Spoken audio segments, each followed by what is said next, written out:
watching and listening to Chris and Leicester Till I Die TV on YouTube and your favourite podcasts. Right, Chris. All right, oi, look at me. Let me just pop me Viagra in. There you go. How are you doing? Good evening, good day, good morning, good afternoon, good night, goodbye. Hello, welcome along. LTID TV from Leicester Till I Die. Thank you for joining us. It's Let's Talk Leicester Extra. We're here on a Friday night, and we've been here every night this week. So much for having nothing to do once the season finished and having a couple of weeks off. That was never going to happen, was it? You are watching live. If you are, please get your questions in the chat, and at the end, if we've got any time left, we'll try and put a few of those to Rob for you.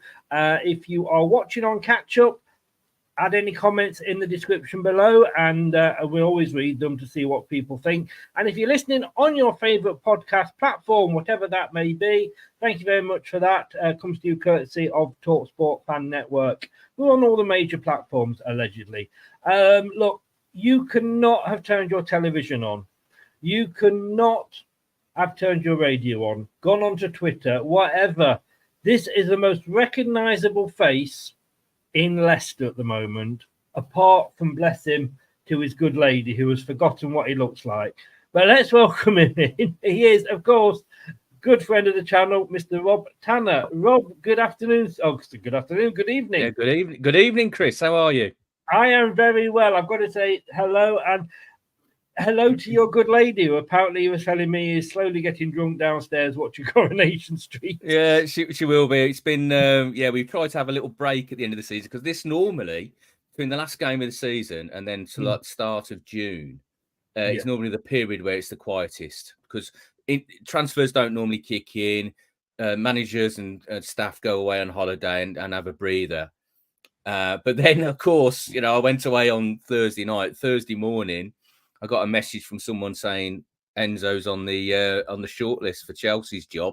Pochettino had gone the day before, and I thought I sort of knew what was coming. It wasn't a particularly relaxing little break we had, and so my long suffering good lady, I just give her a glass of wine now, sit her in front of the telly. She's happy. Yeah. I'm going to say the obvious answer is never go on holiday.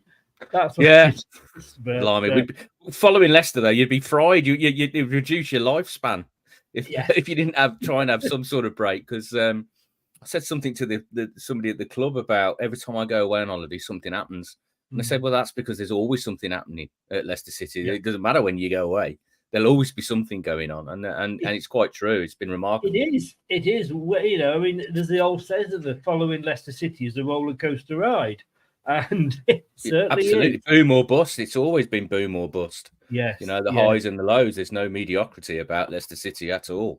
No. Well, I mean, I had a Chelsea fan on my channel last night because I wanted to get his take in the whole situation, and I went on his channel earlier on today, funnily enough, to give my thoughts on it to Chelsea fans. And when I was looking back at it, am I one of the only ones that maybe isn't actually sorry to see him go? I mean, when I look at great season, got us promoted, it was by the skin of the teeth at the end. And no disrespect, I could have probably managed that team to promotion. It was the best team, in the league. And when you look back, and yes, let's be honest, blue tinted spectacles off, we were never going to win it by 17 points. That was never going to carry on all season. But when you look at some of the wins that we started off with, we only just got past Coventry. We only just got past Rotherham, Sheffield Wednesday. Those early wins, only by the odd goal, the 5-0s and the 4-1s, they were few and far between. I mean, are we looking at it perhaps back and are we thinking maybe it was better than it was because we remember that 17-point lead? I'd rather give him a lot of credit because nobody expected the relegation and the club was destabilised.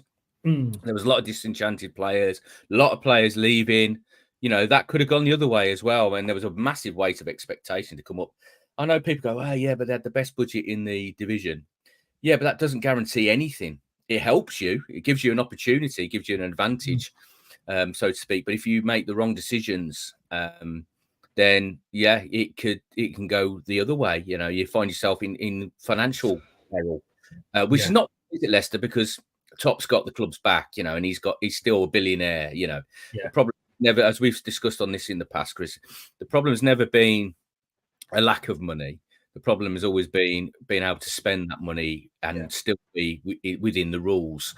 So I never thought the club was going to be in financial peril. But, you know, with trying to operate within those constraints is very, very difficult. And that's why when we came to January, and this is one of the disappointments from Enzo's point of view, was that they couldn't do any deals in January when he really wanted to, because he thought, I think he could see that he'd been going to the well quite often with a lot of these lads, and they'd been outperforming in certain ways. I mean, that run before Christmas was phenomenal. Victory. I know there was a lot of close calls in those games, and I probably got off on the wrong foot with Enzo after the Coventry game, the opening day of the season, by pointing out, you know, and asking him questions about the number one-on-one chances that they gave up to Coventry, and it was just some woeful finishing that, you know, that could have put them out of the game, but they come back and won it. And then they went on a roll. And I think that was so important. And it'll be so important to him at Chelsea as well to get off to a good start, because I think their fan base a little bit like Leicester's, you know, they're thinking, well, they weren't expecting to be so far outside of title races and Champions League challenging places. And so like Leicester didn't expect to be relegated. So, they'll be watching, but they'll want some instant results from him. And I've been on a number of the Chelsea fan channels that have contacted me, and I've just said to them, you know, you're going to need a lot of patience. You're going to have nerves of steel at times as well, especially when, you know, he's got his goalkeeper coming out and playing 1-2 the centre halves, you know, a third of the pitch up the pitch. So it's going to be interesting to see how he gets on there. I'm a little bit surprised he's gone so early. I've got to be honest. After 1 year. That's the thing. I mean, and in fairness, I'm probably being, you know, playing devil's advocate there, because they're games we probably wouldn't have won under Brendan's last season, you know, the season before. You know, yes, we were scraping wins, but we may not have scraped those wins, you know, before him. So fair play. It is. I mean, let's be honest with you. There's two. I mean, Enzo going to Chelsea. I can't get why they've got a coach like Pochettino, who's got the experience. All right, he's not, you know, won shed loads of trophies, but he's got that experience. And they're replacing him with a coach that, let's be honest with you, he's had 1 year and 13 matches as a first team manager. None of that in the top flight, and he's going to a club that probably won't give him the time. I mean, I joke that, well, you know, at least when he loses his job, it'll be the pantomime season, so he might be able to get something in there. I mean, but then again, do managers these days, if he's been given a 5-year contract and he knows that if after 6 months he's not doing it, and I've said, if come January, February, they're out of the cups and not challenging, you know, not in the top 6, he's probably, well, the guy from Chelsea fan said he's gone. You know, but he's going to think, well, I'm going to walk away with all my money anyway. But they can't keep doing that, Chelsea. I mean, the amount of managers they've had over recent years is it's just extraordinary, and they just jettison them at will. I mean, and I know he's probably been sold on the fact it's a long-term project at Chelsea because they're giving him a 5-year contract. And I'm sure in the back of his mind, he's relishing this challenge. I mean, that's the one thing about him. He's hungry.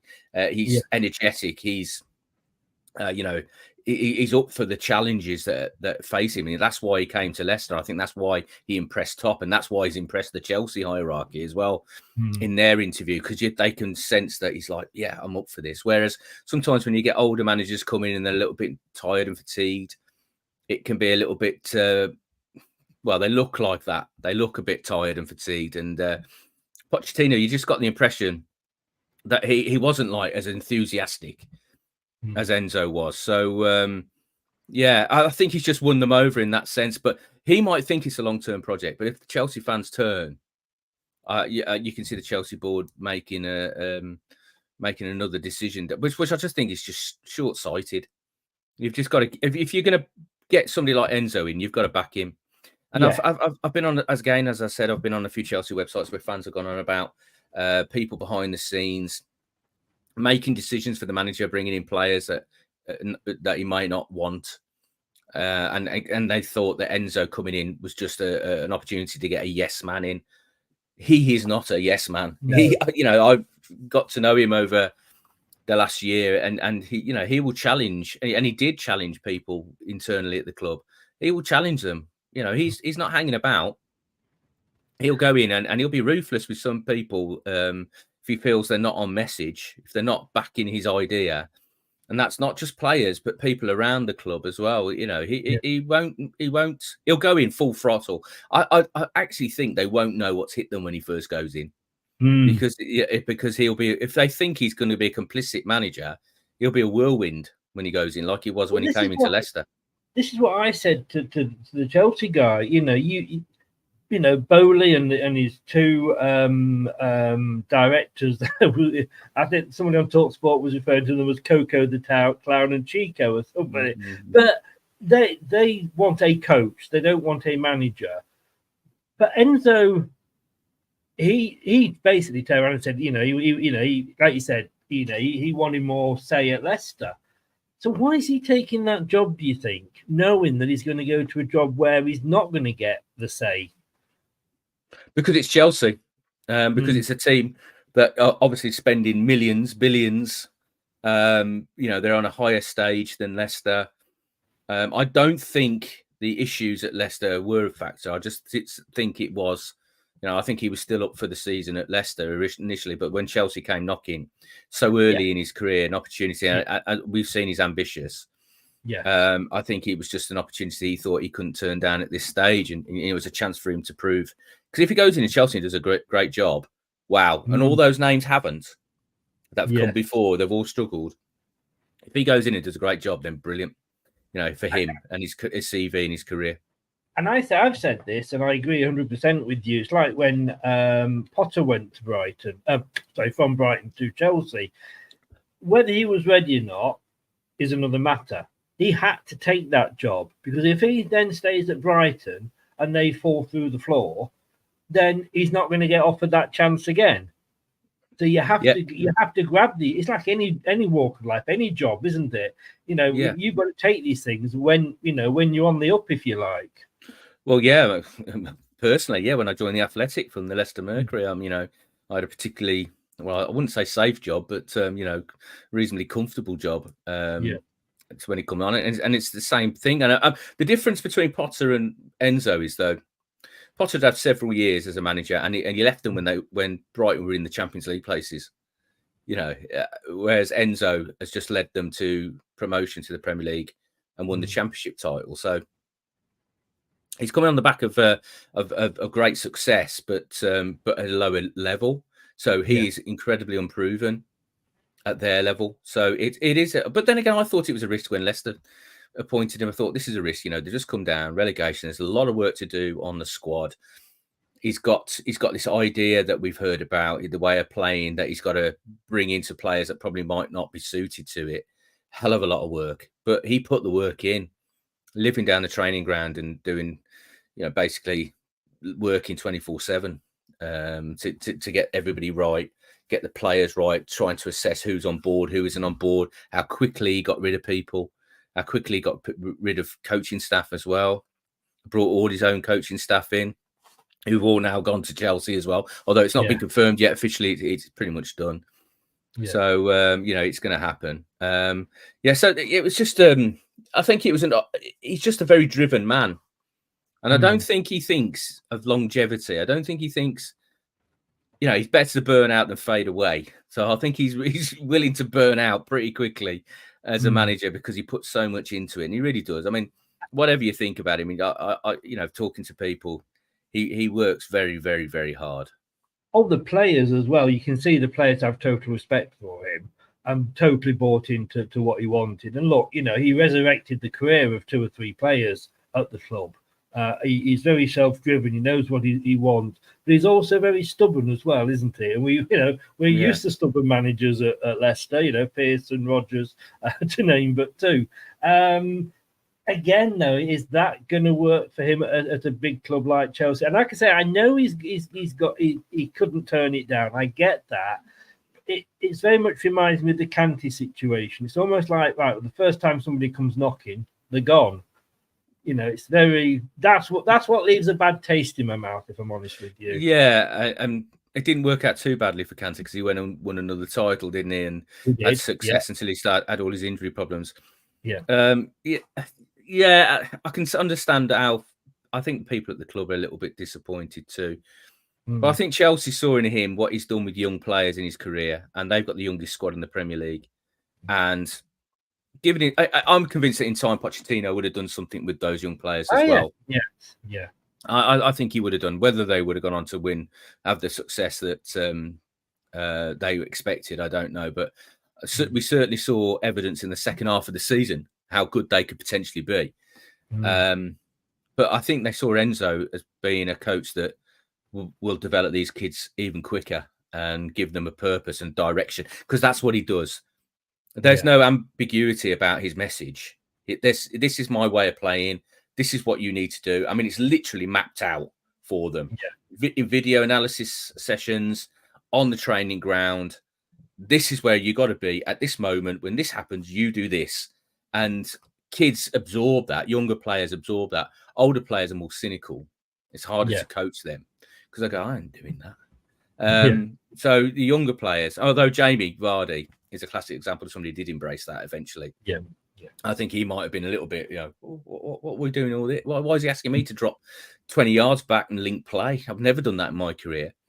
But when he started doing it, he saw the benefit of it. And I think he was very much on board. And the interesting thing is, Chris, normally I hear little whispers if a manager is not popular with some players. You hear, I mean, no manager will be popular with everybody because they all want to play. But I never heard any whispers of players being unhappy playing under Enzo. They all seem to really enjoy working with him. I mean, there's another side to him. Obviously, you've seen the press conferences where sometimes he's waiting for the grenade of a question to come, and he's wondering why they're asking this question, why are they questioning him on his method, because it's they're winning games. Why are they challenging me? He never saw the questions as an opportunity. But once those cameras were off and the microphones were put away, he was very light-hearted and jovial. Obviously it helps that the fact there was only 3 or 4 of us down the training ground doing press conferences last season. It's going to be totally different when the flashing bulbs are going in the Chelsea press room and the world's media are there. But he was very light-hearted. I mean, if you go in the mix zone and Owen from BBC Radio Leicester, would have his little tripod set up camera, and he'd be interviewing players as they come through if they stop for him. Enzo would always engage as well. He'd pop his head round and ask a question or say something about the player that's been interviewed. And and I think that he's just got that way about him. And you saw that when they scored a goal or they were down and they got the point, they were all over him, weren't they? And you could see, that, and the way Winks has spoken about him since. Like I say, I think I always know that if we get a good manager, and look at Brendan, I mean, when he was doing well, he was being linked with Chelsea, Spurs, Barcelona, wherever. It's always going to happen at Leicester. I think I was just surprised at the timing of it and how quick it happened. I think that's the issue, How did Top react? Because, again, they seem to have a very good relationship in front of the cameras anyway. I think there was an understanding within the hierarchy that Leicester don't want to be seen as a club that stands in players or managers' ways. I don't want to use the phrase stepping stone, but I will. But they can be ambitious, and they come to Leicester and they can develop to another level. And then if the big clubs, I mean, we've seen it all the way through the last few years with Leicester. They don't stand in the way of people who want to go to the Chelseas or Man Cities or what the Man United, but they'll get the deal. They're determined to get the best deal for them. But I think there was a little bit of disappointment that how quickly this has happened. I think they knew that Enzo would go on to another level at some stage, whether that be in England or abroad. But I think they're a little bit, one season into a long-term project. And we're going to talk about who's going to be next soon. But I think they are still committed to having this style of football, this idea going forward, not being wedded to the man, but to the philosophy. So I think they still think they've got a long-term project, but then with a different man in charge. I think that's what they want to do going forwards.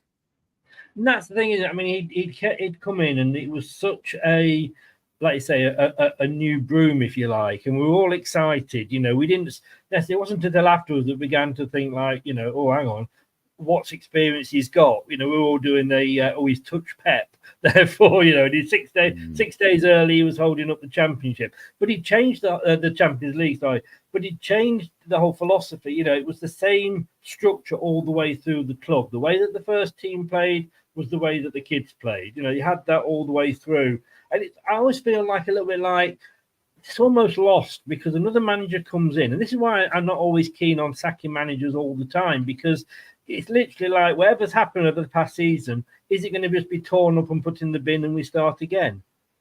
But funnily enough, I was talking to somebody today about the 15 years I've been covering the club, and I went through the managers, and if you listen to the list, went Nigel Pearson, Paulo Sousa, Sven-Göran Eriksson, back to Nigel, Claudio Ranieri, then to Craig Shakespeare, then to Claude Puel, then to Brendan Rodgers, then to Enzo Maresca. There's no continuity in terms of philosophy or style of play there. They're just picking the guy that they think at that moment in time is the best to lead them, and whatever style of play he wants to bring in, whoever he wants to sign, they'll back him. And it's brought them success. Undoubtedly. Yes. The most successful period in the club's history. But I just sense a change this time. I sense that they want to follow a path this time. They want to keep with a certain way of playing, a certain philosophy in terms of development of players. So I'm really intrigued to see who they bring in as the next manager, and I think this could be one of the most pivotal appointments that the club has made for a very, very long time. Oh, definitely. I mean, you look at the Pep effect, if you like. I mean, Company did what he did at Burnley, then obviously took them back down again. He's now off at Bayern Munich. I mean, it's amazing to think. And do you think that Leicester are looking at this project? It's going to be difficult. We know it is. And we're going to talk about who may come in afterwards. Everybody's asking the question, obviously, in the chat, as you would expect. Do you think, because obviously the problem was that we hadn't budgeted for going back down again. I always said when we were doing well, 17 points clear, look at Burnley, look what's happened to Burnley, and especially towards the end of the season when they actually went down. And do you think that they would, if it means, again, going back down to that one step back to take 2 or 3 forward? They can't afford to go back down, I don't think, at the moment, because the way the EFL were out for their blood, really, to make an example of them. With the trying to enforce the business plan that got defeated, the encouragement of the Premier League to punish them for the 22-23 breach now, this season, even though they hadn't even seen the accounts at that stage, and fast-tracking everything. Then the registration embargo. If Leicester went back down, it's like the crocodile waiting for Captain Hook. In Peter Pan, it's they want to finish the meal, so to speak. They don't just want the hand. It would be a disaster. It was so important they went up. I have not enjoyed this season that's gone past, because even though Leicester were winning every week, I just knew how much was at stake. There was so much at stake for the football club and so much at stake for people. I think that if they'd stayed down for another season, you would have seen pretty much the whole squad. There'd been a fire sale, to get rid of players to bring in money to reduce costs. And it could be at Leeds now. Yeah, and it could have been years before Leicester got back up. I mean, I still think they've got good ownership. I've never changed. I've never wavered on that. I think that the top's got the club at heart, and he will do everything he can for them. But just in that under those restrictions, there's not a lot he can do. So it was just. I I mean, they had such big plans before that relegation, you know, with that all development, you know, outside the ground, all that would have generated huge amounts of revenue. And that's the problem, because their spending is just outgrowing their revenue streams. But if you've got entertainment venues that you own and restaurants and hospitality, and you're generating revenue all week long, not just on a Saturday. And that was what they were thinking. Next level, right? We're going to challenge for Europe every season, and this will grow our revenue, and this will justify the increase of our wages and what we're spending on transfers, and we don't have to sell a key asset anymore. But they just got caught out. I mean, it's such a shame that it happened when it did. If they managed to survive the season before last, I think, you know, and they could have pressed ahead with those plans. I think Leicester could have gone to another level, but there's no safety net, so they got caught out. Some bad decisions that season. 116% of revenue on spend, which is huge. And they just got caught out. So they've fallen further than any other football club's fallen in the Premier League history, I think, to go from 5th, 8th to 18th and out the division. Now they're back. They've got to be a bit more careful. As Susan Whelan said, you know, you got to, the relegation is going to be felt for a number of seasons. So they've still got to cut the cloth. So I don't think there's going to be a lot of transfer business this summer. But most important thing before you start talking about transfers is to get the right man in now to keep them going.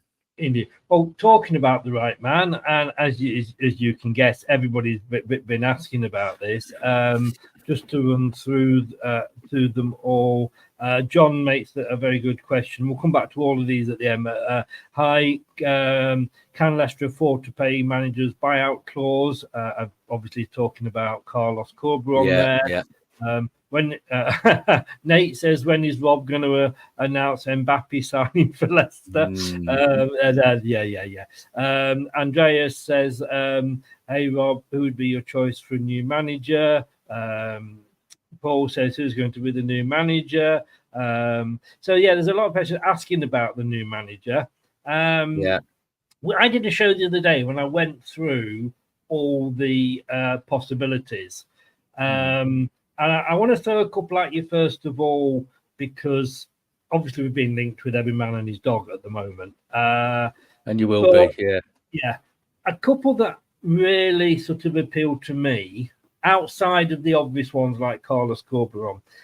And everybody laughed at me when I said this, but I wouldn't mind David Moyes. Now, you know, you've got a manager there, and I can see from that look on your face, all I'm thinking of is, A, he doesn't need to be paid off, you know, or his club needs to be paid off. B, let's be honest with you, twice at West Ham he kept them up. He then got them into Europe. And like you said, we are not going to be going back up to be challenging for Europe. We've gone back up to try and stay in that division for a couple of seasons. And in the short term, could he be the man to do that, do you think? Well, that would be a departure from the path that they want to go on. I mean, Moyes doesn't play the Enzo Maresca style or Pep Guardiola style or so many of these other up-and-coming coaches. So I think they would rather go for a younger guy. I agree that his experience might be really important in just keeping them up this season.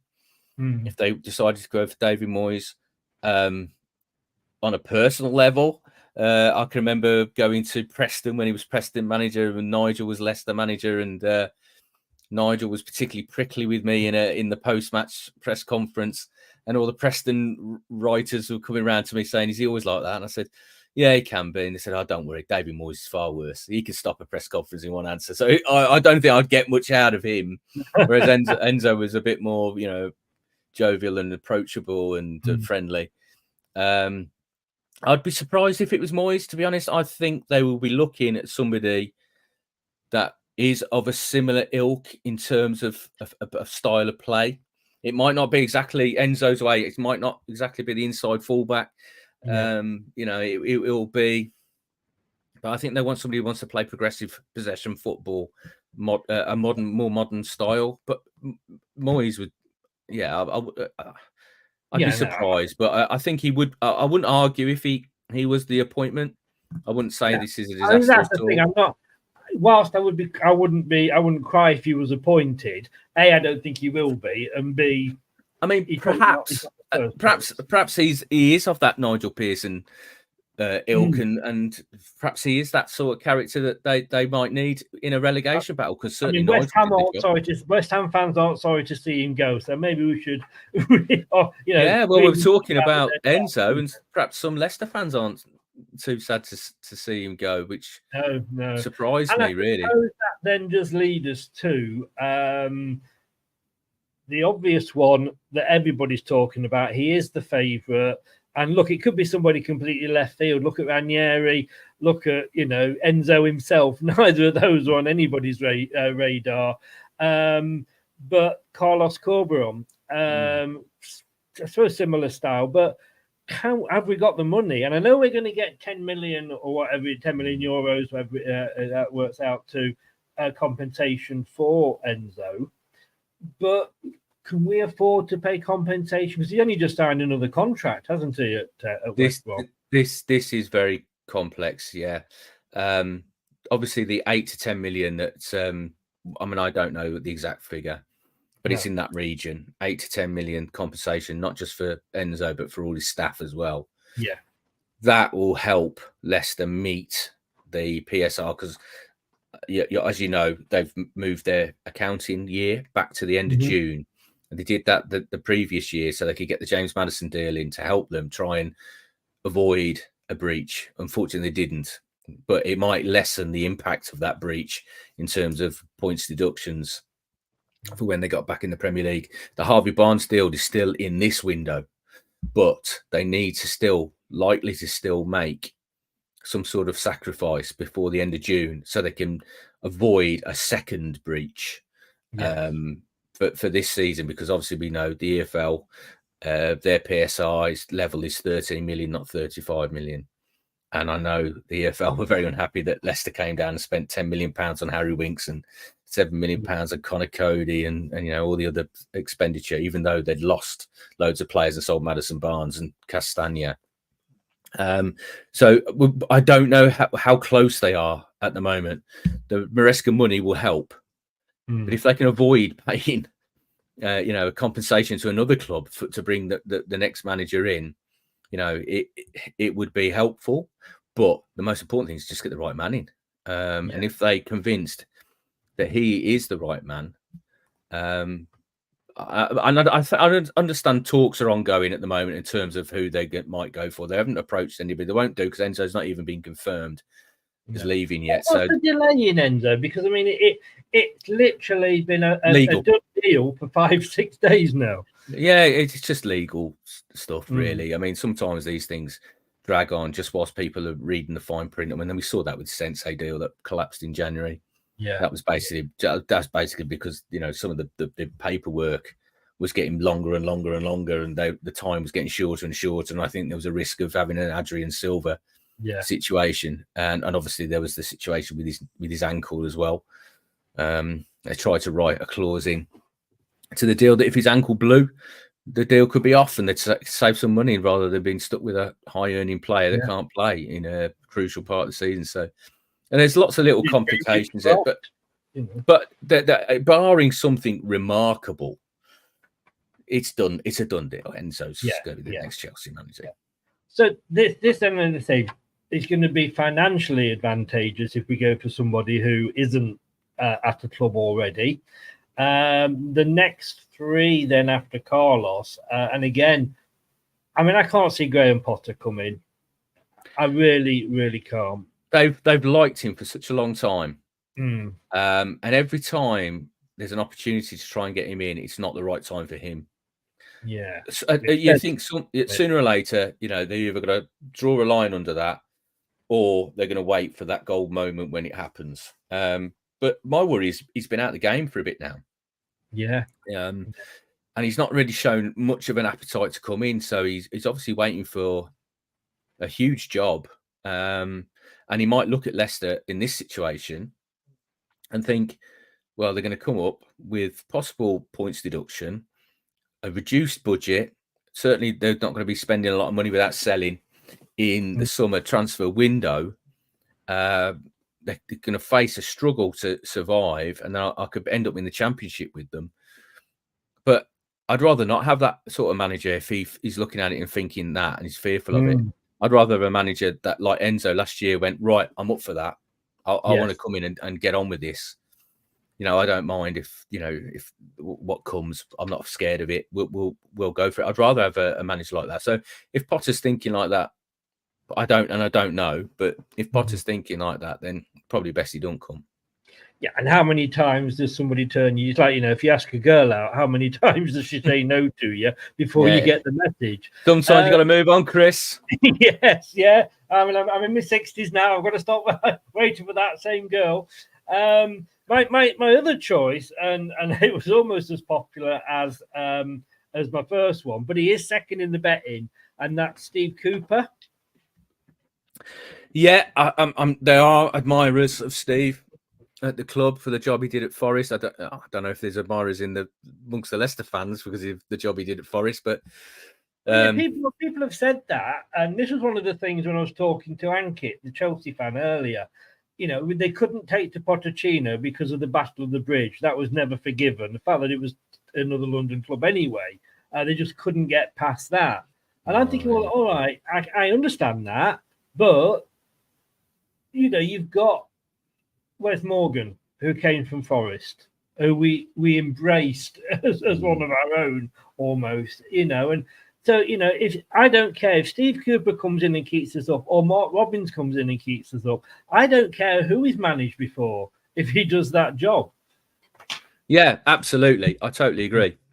And I'm sure Steve Cooper will be discussed.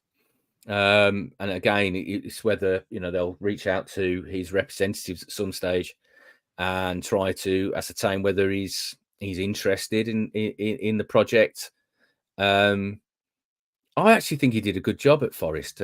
Yeah, I do. I mean, it was in difficult circumstances as well because there was so much turmoil, such a turnaround of players, a lot of financial situations. It seems almost, well, not the same, but a little bit similar to the situation he would find himself in Leicester, but except for he's got much more reasonable and solid sort of people behind him, backing him at Leicester than at Forest. They're a bit of a, they're all over the shop sometimes there. But I think I can see people will find the Leicester job attractive, despite the issues that was going to be my next question. They will see it attractive. Job, isn't it? Yeah, and a lot of the people that'll be interested will be young or up and coming managers who see it as an opportunity to make a name for themselves. I mean, if they Leicester be one of the favourites to go back down next season. We are the favourites, apparently. Yeah, no question. They will be. So if you kept them up, well, that's a great tick on your CV, isn't it? So it's a great opportunity for them. If they go down, that's what was expected. Yeah, and for a club like Leicester getting relegated. And I don't think if he hadn't taken the Bayern Munich job, I don't think Company would have got sacked by Burnley. So you're taking a club, if you take Leicester down, you're not necessarily going to get the sack because they see it as a long-term project. Well, yeah. I mean, if they've got the right guy in and they think, their progress has been made, they don't want to keep going back to square one. And this is what you say about Chelsea. You don't want to keep going back to square one all the time and starting again. And so really important. I'm sure Steve Cooper will be a name that is discussed. And I don't want to go through the whole list, but just one more and if he's watching Craig, you've got to take credit for this because I had a whole list and we went through all of them with me and Craig. That was just the whole concept of the show was going through the managers. And one that he said, which at the time was not on anybody's list, was not on the betting odds or anything like that, and has suddenly come in. He's now third favourite, 92. And we'll say, guys, don't gamble if you can't afford to lose. Ruud van Nistelrooy. Yeah, I don't. Could we? I mean, he's out of work. He's coached in Holland. He's not done too bad in his time. I mean, again, it's the name, isn't it? Yeah, it's whether he sees that as whether he's hungry for this challenge here. I mean, it'd be his first one in England, obviously. With his name and his reputation from being a player, he'll he'll want probably a little bit of a safer job first up, coming to a mid-table team. But, he's got to take these opportunities when they come around. And, those names don't come from nowhere, do they? No. When these names get linked, suddenly, somebody's started talking. Normally it's agents. I mean, I've had agents contacting me talking about certain candidates. And I think to myself, well, why are you telling me this? You should be telling the club this. I've got I don't pick who the next manager of Leicester City is. They just want to see the story on the They just want they're throwing a name into the hat. Yes, and it happens all the time. I mean, I've been around this game for a long time, and I've seen it so many times. Every time there's a managerial change at Leicester, there are people throwing names into hats to get their person a high profile. That will happen. Somebody like Rude, though, can you imagine if he did keep us up? That would increase his standing. Yes. Anybody. I mean, that's how a potential candidate's got to see this opportunity. If they get offered the Leicester job and they come in and they do the job and they keep them up, it doesn't matter if it's a points or goal difference. It doesn't matter. Keep them up. Your reputation then goes up again. I'm sure Enzo looked at the Leicester situation. It's his first proper job in England as a manager on his own right. Yeah, he's already got a black mark on his CV from the Palmer experience. But if he got them back up, if he got Leicester back up into the Premier League, what a massive tick on his CV that was. And it's worked out because he's got the Chelsea job. So I think that's how the potential candidate's got to look at it. So in your heart of hearts, do you think, and I'm not asking you for a name, but do you think we will go and pay compensation and get the right man, or do you think we'll try and get the right man but try and find one that's without a club so we can use that money for PSR? I think Top would rather go and get the right man and pay compensation and worry about PSR. Because somebody said, well, we're going to lose points anyway. Why not? Spend? Yeah, I mean, and it's if you a second charge within a single season would still be a massive hit. Yeah, but if it's an EFL charge, so if they're going to face the sanction in the EFL, it looks like, judging by the independent panel's rulings, when previously the EFL were trying to get the Premier League charge brought forward to this season, and they said no, you can't do that. You're different competitions. Yeah. They would probably then face a second charge in the EFL when they come back in. The EFL will be waiting for them. And it could be a substantial one. So, but they haven't breached yet. So this is all hypothetical. But I think they might think, right, let's gamble a little bit and try and stay in the Premier League and then build again and build again and build again and pay the conversation with the right man to come in. Yeah. Somebody asked earlier, let me just see if I can find it. It was Nate, actually. Could you see Chelsea bringing any players from us this summer? I mean, that's the worry, isn't it? That's the worry.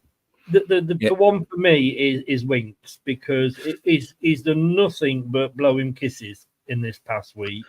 Be disappointing if he leaves, because he took the gamble of coming down to Leicester to resurrect his career and accidentally won a trophy.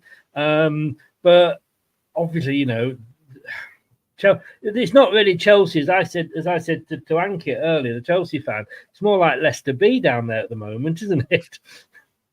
Yeah, we've done a lot of business with Chelsea down the years. Yeah. And besides N'Golo, when he first went, obviously Danny didn't do too well. Ben's been struggling with injuries, so's Wesley Fofana. But the one I'm worried about is Mads Hermansen. Well, he is key there you to go. how Ben Enzo just said exactly the same thing. Yeah. I've said this on the Chelsea pods as well. Because he said he regarded him as the most important signing of the summer last season. And the way he wants to play and the way Mads has performed in this season, I think he's been excellent. I'm worried that they will come back in with quite a substantial offer for Mads. And if they do, then Leicester have got to listen to it.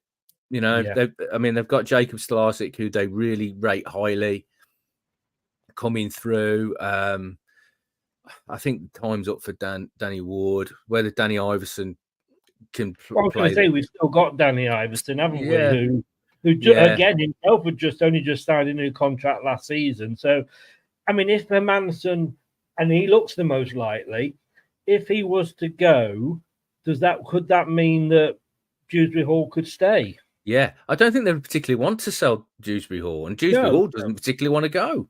I mean, he's been very open about that, and when that opportunity came in January, I don't think he was. If Leicester had accepted that bid from Brighton, I'm not sure whether he would have taken it, to be honest, because he was so committed to getting Leicester back in the Premier League. It's his club. He's a boyhood fan. He said it at the start of the season that he just wanted to be one of the main men to get them back in the Premier League. So I don't think he would have fancied that.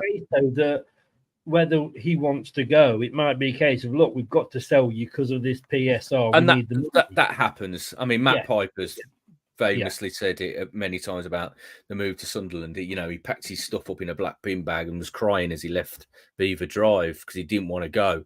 But it was sold to him that, if you don't go, this club's going into administration. And he went up there, and 6 months later, they went into administration anyway. And, we all know what happened to his career after that. But, I think Kiernan's of a similar ilk to Matt. And, he loves the football club. And you've got to factor in, he's had a great season in the Championship. If he performs to an even higher level, if he goes to the next level in the Premier League, how much would he be worth then? He'd be worth more than 20 million quid. I mean, they've already sold off talent like Harvey Barnes and James Maddison for cheap because they got relegated. Yeah. If you perform on the top level, he's going to be worth a lot more than that. So I think they would rather get rid of some players around the squad that they could probably cash in on and replace, rather than somebody who's seen as one of the heartbeats of the team. Oh, yeah. And I say, to me, I mean, as much as I love Mads, he does scare me every time he's got that ball at the back. Yeah. I just think, who would I sooner sell? And if selling Mads means we can keep Kiernan, then I'd say do it, because I think Jacob and Danny Everson possibly is his number 2. Yeah, wouldn't be bad options, if you like. But well, if Chelsea come in for Mads as well, that price is going up because they've already taken the manager and all his backroom team. If Mads is considered to be worth 30-40 million, I'm sure Leicester will be saying, yeah, you can have him, but 50-60 million. Yes, yeah. And to be honest, suddenly there's no PSR worries then.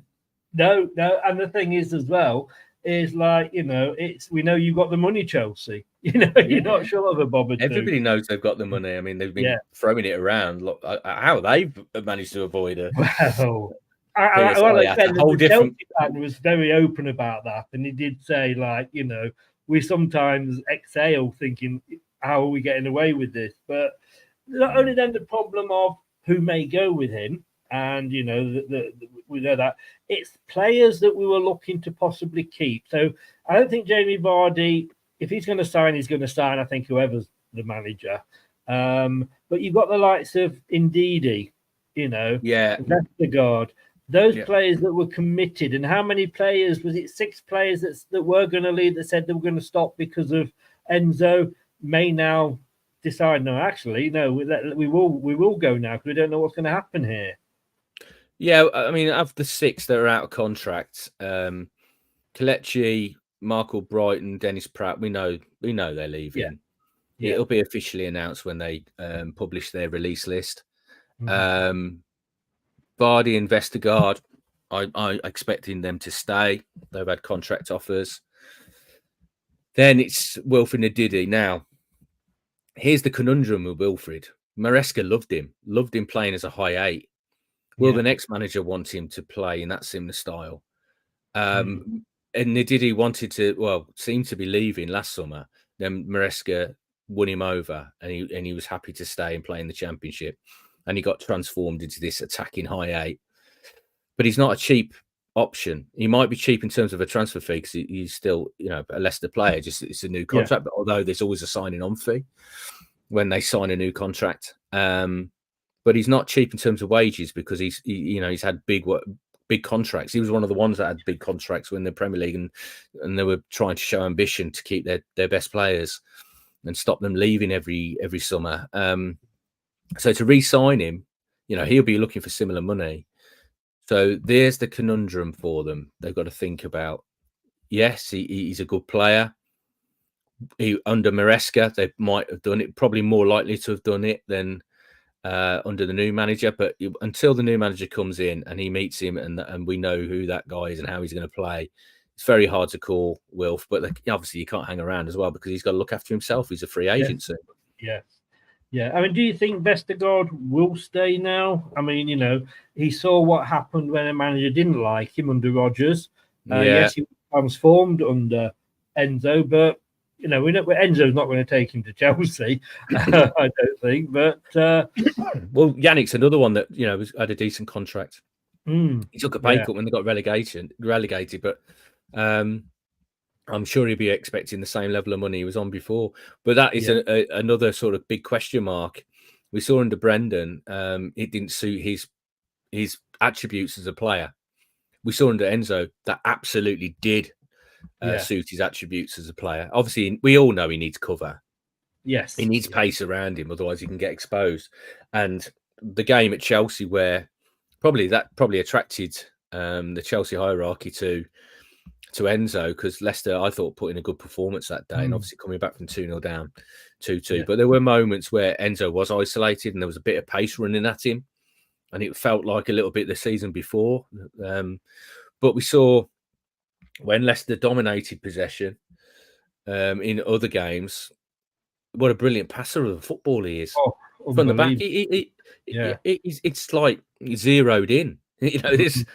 He's so brave on the ball in terms of playing it through people, through lines. He very rarely gave it away. And that's why Enzo liked him, and that's why Enzo wanted to keep him at Leicester City, and that's why there was the contract offer. I think he's got a future with the right manager that plays to his strengths. That's the key. I think he's got the future, but like you say, he needs that cover. He needs Mo Farah next to him, really, doesn't he? It also then raises the question about players that we've sent out on loan.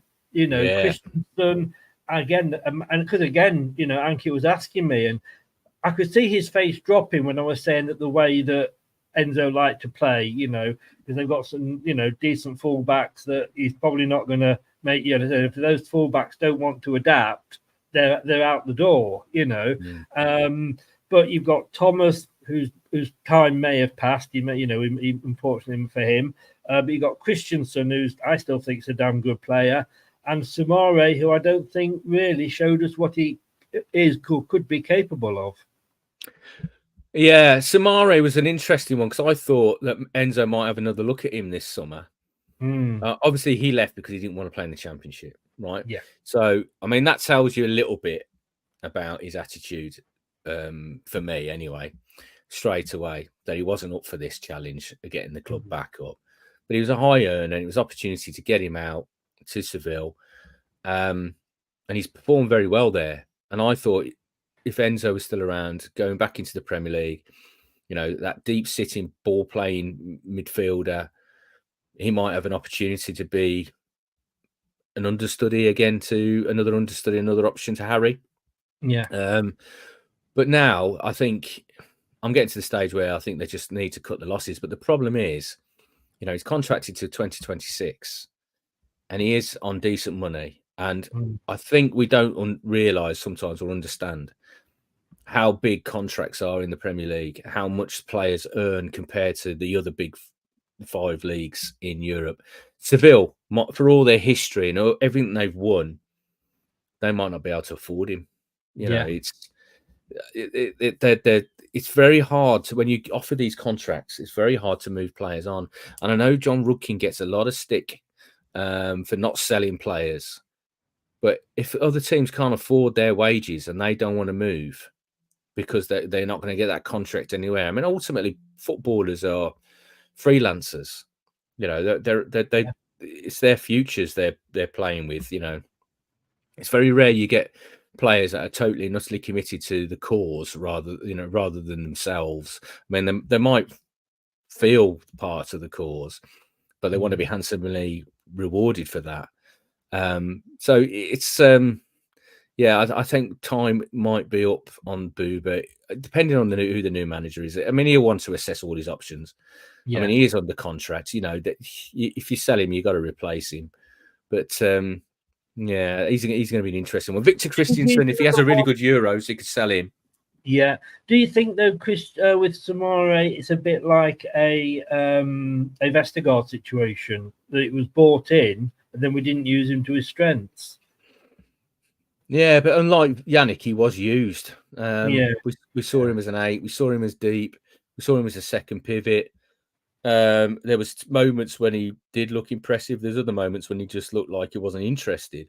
He struggled with the pace of the English game.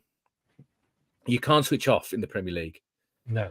Very often you've got to be on it all the time. And he came from a background where, you could have a moment to you could take a break in a game. You could have a breather. Let them have possession. We'll have a little breather back here and then go again. It's relentless in the Premier League. So I've got my doubts about Booba going forward, but what they do with him be interesting. Patson Daka's another one as well. What do you do with Patson Daka, a new manager coming in? Sometimes it looks like he's got so much pace, he's going to hurt people.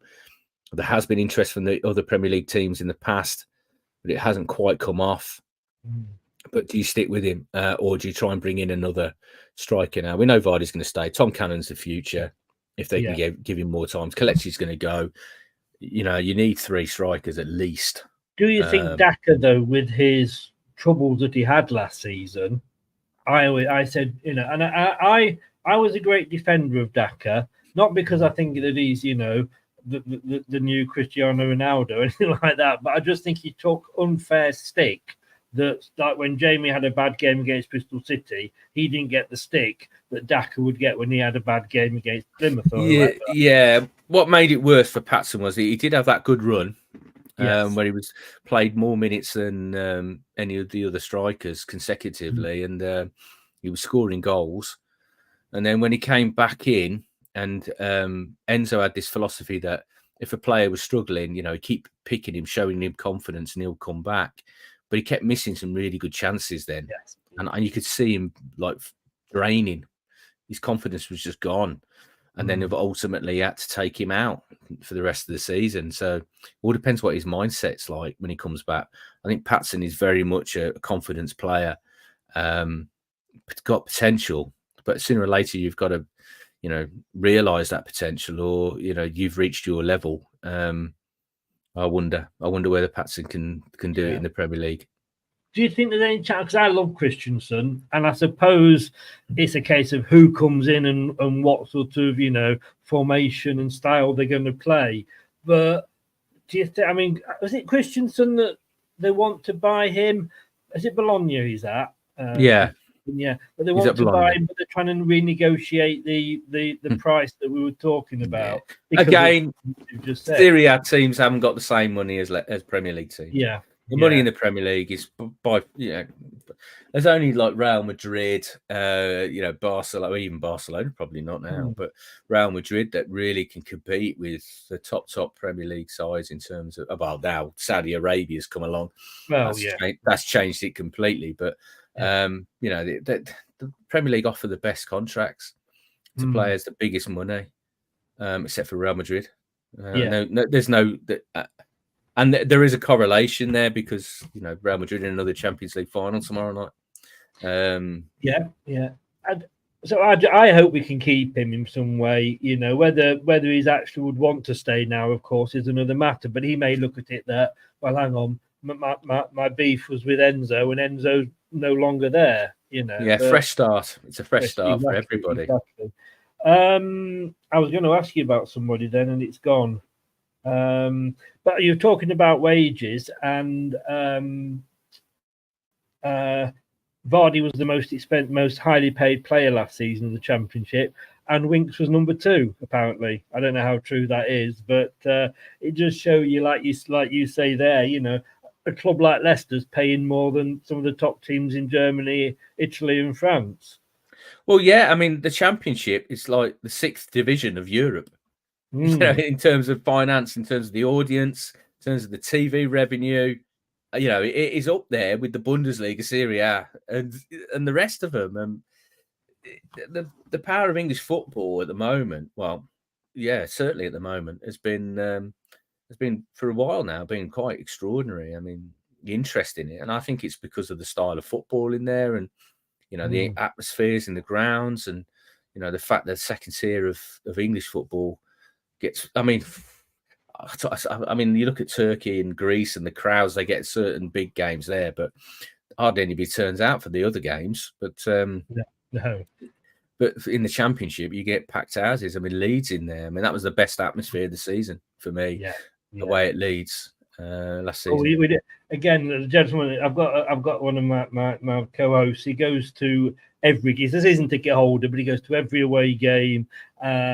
And I asked him to rate all the away grounds and the atmosphere, and put it all together. Leeds was his number one. He agrees with you. I remembered who I was going to quickly ask you about. What the position is going to be with Fatawu now? I know last time we spoke, you thought it was almost. This is the thing. See, my understanding was that there was an agreement in the loan deal. Certainly, if they got promoted, and he played a certain number of games and performed, that it would trigger an automatic permanent deal. Yeah. Obviously, I've not heard anything since, but that is because they're on a registration embargo until June the 6th. June the 6th is the AGM of the Premier League, and that's when Leicester officially become a Premier League club. So I think after June the 6th, there might be a few announcements. Right.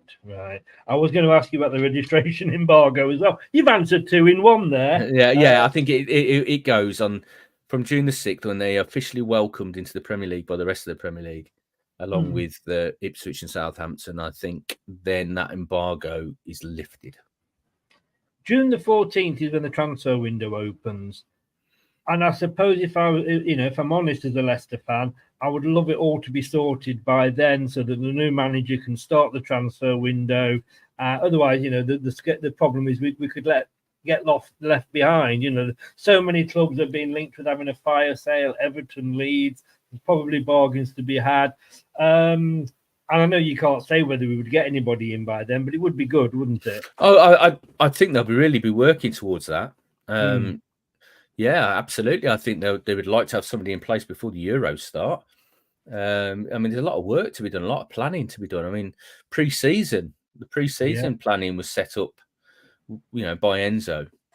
He's gone now. I mean, a lot of those situations, the next manager might come and go, no, I don't fancy doing that, going away for a 2-week training camp or whatever. I don't want to play that team because that's not how I'm going to be playing. I want to play another team. So there could be some changes to the pre-season schedule. So I think they see it as a priority now. It has to be the priority to get the next manager in as soon as they can, identify who's the right guy, get it done quickly, and then move on fast. I mean, the fact that this has happened so quickly after the end of the previous season might be a blessing. If this had been happening on the eve of the campaign, we've seen managers leave like pretty much 2 or 3 days before the first opening fixture of the season. Yeah, you don't want that scenario. So the fact this has happened quickly, it's been done, and while Leicester are disappointed, they haven't stood in his way. They've cooperated with Chelsea. Chelsea have shown some respect to Leicester as well and how they've operated. So it's been reasonably amicable. There's not been. I mean, obviously Leicester wanted to keep Enzo, but they've got it done. They've realised that they can't stand in his way. Get on with it. Let's move on and get the next guy in as quick as we can and move on the season, because it's going to be a huge season because we don't know what the points deduction is going to be. No. Ashley says, I reckon Rob knows who the new manager is. Please don't tell me it's Jesse Marsh. Right. I'll tell you, this is the honest truth, right? All the names that have been bandied around in the media at the moment, there is only 3, potentially 4 people who know who's on the shortlist at the moment. That's going to be Top, Susan Whelan, John Rudkin, possibly Martin Glover. They were the only ones. Nobody else around the club will know at the moment. They can speculate, they can guess, and there's a lot of speculation and guessing that goes on around the game these days. So at the moment, I still think they'll be assessing their options, and they won't have spoken to anybody yet, and they certainly won't have spoken to anybody because Enzo is still, potentially if the whole thing fell down, I don't think he possibly can now. I don't think he could come back, could he, if it broke down? That would be all.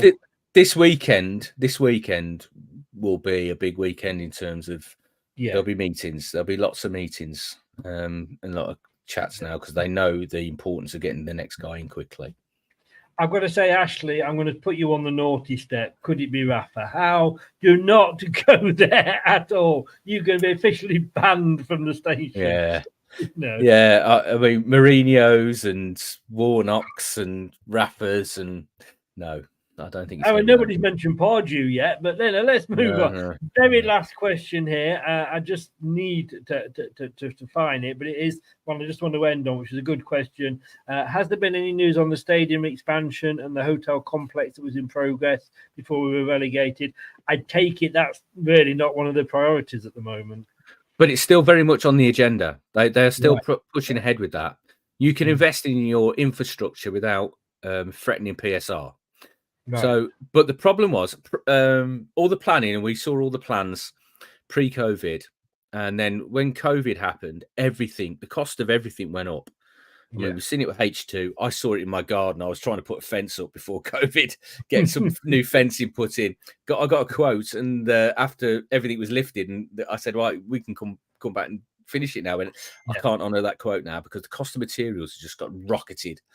Right. And when you're doing a project that's going to cost that much money outside, that's significant rocketing of costs.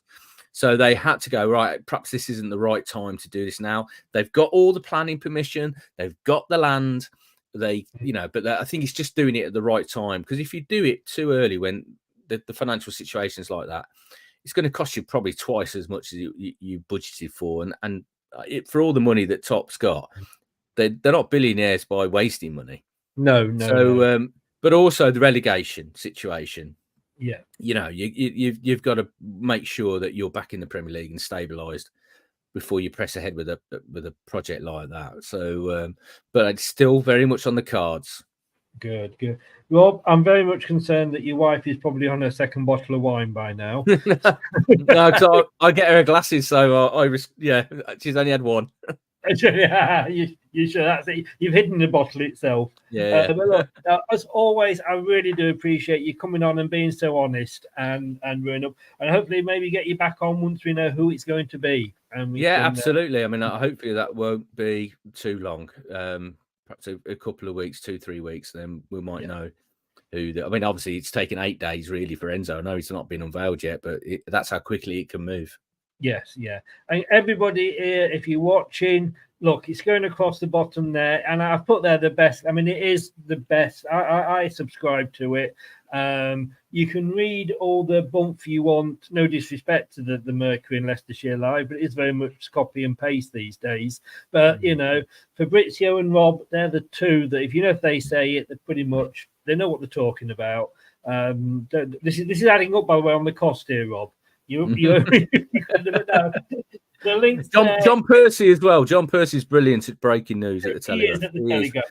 I refuse to sign for the Telegraph though, because you have to pay for it. And I think I used to work in newspapers, and I know how much money they get from the adverts on the page. So why they're asking for people to pay to do that? But of course, the Athletic doesn't carry adverts. We're digital only, and we try and keep it advert free. Yeah. Link is there. Go and do it. It is a great read, not just on Leicester, on all sports. In fact, Rob, go and look after your wife. Thank you so very much for coming in, and we'll speak soon. Thanks, Chris. See you soon. Thanks, Rob. Take care. Bye.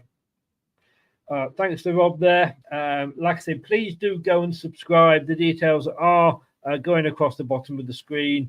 It is a great read. I think I've just signed up for 12.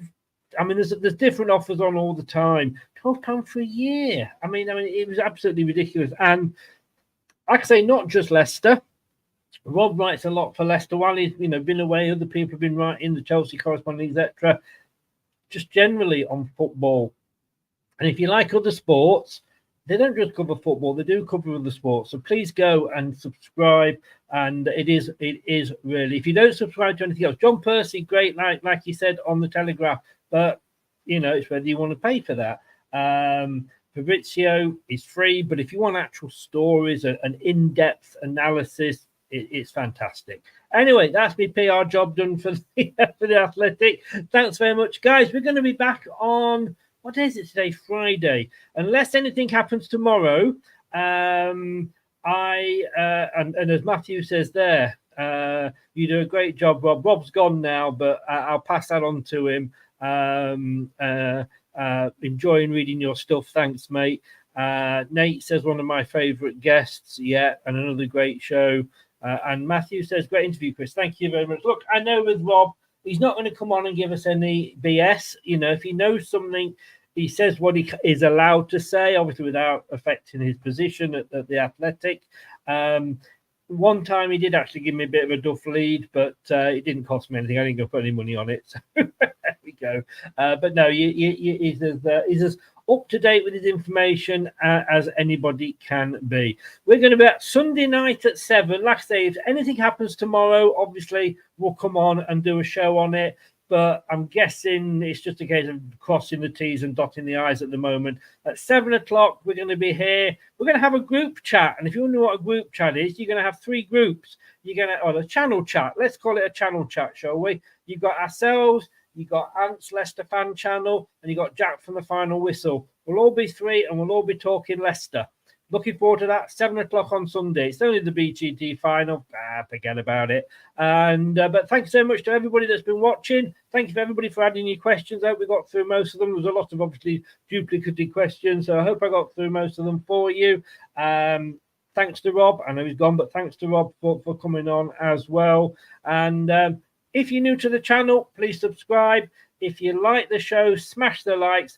Honestly, it's free, but smashing the likes really does help the algorithms with YouTube.